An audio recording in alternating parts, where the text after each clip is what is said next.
gidanki fa Qur'ani ya faɗa fadin gidanki ila maghfiratin min rabbikum wa jannatin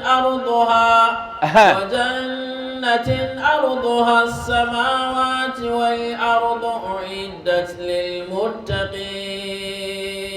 Allah ya ce kai ku yi gaggawan aikin alkhairi, mata ku daɗaɗa ma mazajen ku rai, mata ku yi ma mazajen ku abin da suke so. Akwai namijin da bai damu da ya ci ya sha, amma dole a yi a kawo breakfast, a kawo lunch, a kawo dinner, a kawo abincin safe, a kawo abincin rana, a kawo abincin dare, sannan kuma sai a zuba masa soyayya.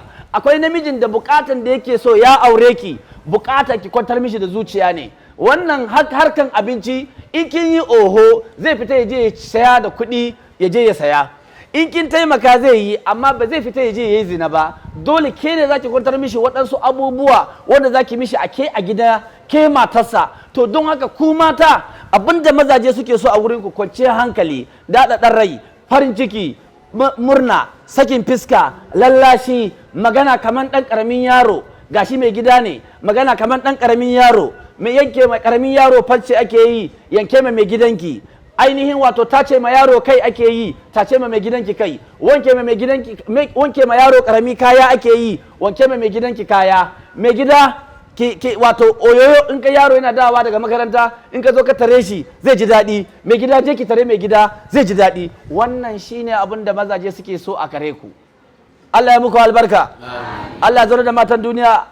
Allah ya zo da matan duniya ya musu albarka. Allah ya mana albarka. To sai Allah ya ce menene zai shigar da su?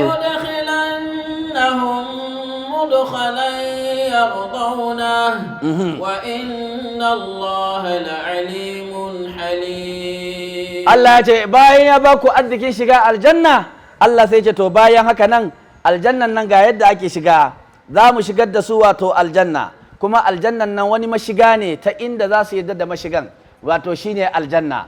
Sai yan aljanna kafin ka shigo aljanna a kofan aljanna sai a ce wa naza'ana ma fi sudurihim wa naza'ana ma fi sudurihim min ghillin ikhwanan ala sururin mutaqabilin. Allah ya ce za mu fitar abin da yake cikin zukatan waɗanda suka yi imani, za mu fitar da shi. In mun fitar wato za ka shiga aljanna ba kulli, ba bakin ciki, ba kyashi, ba jin haushin wata, ba jin wata tafi ki cin jarabawa, ba wani ya fi ka cin jarabawa, ba wata tafi ka gaye, ba wata tafi ki so miji ya fi sonta, babu wannan. Za a cire babu wannan kullin kyashin. Allah ya bar wannan ne ya tantance ya gane ina wanda za su yi aiki domin Allah, kuma su zama shugabannin matan hurul ainu, wanda maza ba su taba jikinsu ba, aljanni bai taba jikinsu ba.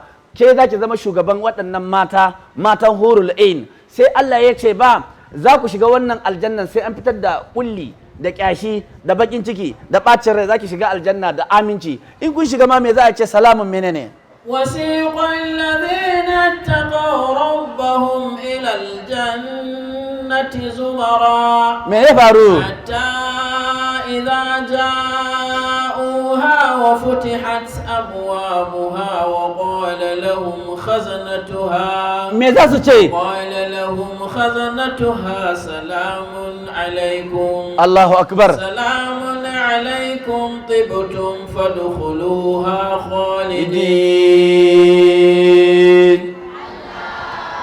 Idan yan aljanna sun shiga aljanna sai mala'iku su ce salamun alaikum, aminci ya tabbata a gare ku ya ku mutanen aljanna, aminci ya tabbata a gare ku. Wannan kyautatawa da haƙuri da kuka yi a gidan duniya yanzu ba daga ku da yankewa, wato wahala ya yanke. Wannan shine original wahala. Ba maganan typhoid, babu maganan malaria, babu maganan corona, babu maganan lasa, babu maganan tungu-tungu, babu maganan sharetuwa, babu maganan ainihin wato amakyakiya, babu maganan ulcer, babu maganan kora, babu maganan faso. Toke Allah muku albarka. Allah ya ce to ku shiga aljannan nan kuna masu zama har abada abidi na daɗi kan daɗi.